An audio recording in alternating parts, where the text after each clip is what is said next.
Joining us right now for more on what to watch ahead of the trial, Kelly Investments founder Chris Kelly. He was previously the chief privacy officer and general counsel for Facebook. He also has a history in big tech antitrust cases, representing Netscape in its antitrust lawsuit against Microsoft in 2001. So I'm curious how strong you think the government's case is, and to the extent that you are a technology company and a technology CEO or maybe an investor in other big tech technology companies, what are you looking for in this case that could ultimately potentially impact the others?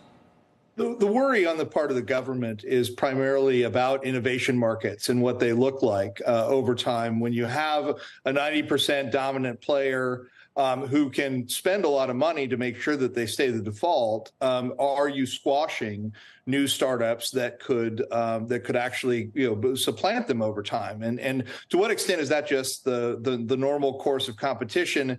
And to what extent have you engaged in anti-competitive conduct that actually deserves a remedy? The legitimate worry of any government, as it was in the Microsoft case, was that somehow these new startups were being squashed. We were worried at the time with, Deputy General Counsel Kent Walker and with Susan Creighton, my former colleague, now representing Google in this case. We represented Netscape at the time, and we're explaining how Microsoft was engaged in this different conduct that actually sort of allowed companies or didn't allow companies to go through their normal course of business. The allegations that Google has engaged in that conduct here are relatively strong, but the idea that you're not merely protecting competitors, but the concept of competition and antitrust law will be very, very strong in Judge Mehta's assessment of the case. The fact that a sophisticated judge, this is a bench trial, who has a set of fairly well developed D.C. Circuit rulings that he has to pay attention to, will, I think, help guide the case, to operate largely within existing principles of antitrust law. The problem with the way that the Justice Department and the FTC increasingly have approached this is that they're trying to kind of push the envelope a little bit on what traditional antitrust law says. So, Chris, it sounds to me that you would, if you could take one side or the other, meaning you get to represent Google or you get to represent the government. Sounds like you might want to represent Google.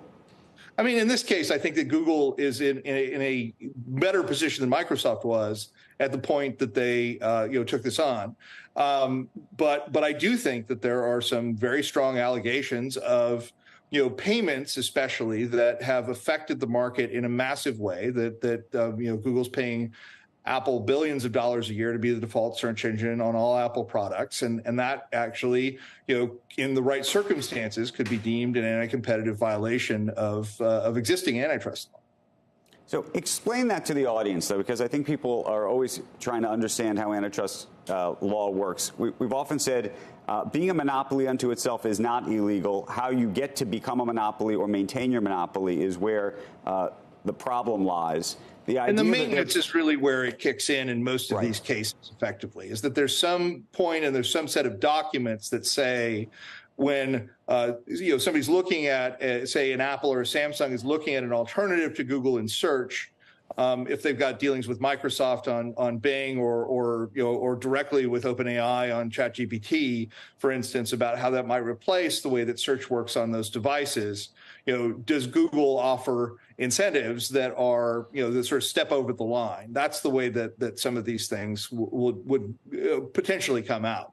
The pretrial discussions have shown that Google has been well prepared to not talk about the way that Microsoft talked about cutting off Netscape's air supply, for instance. That I don't think that there are vivid documents in this case the way that there were in the Microsoft case. But we'll see how that comes out over time, and obviously there will be testimony from a number of these partners and potential partners that could be as big as blockbuster cases. Avi Tevanian's testimony in the Microsoft case, or Steve McGeady about Intel and the way that Microsoft maintained their chip monopoly.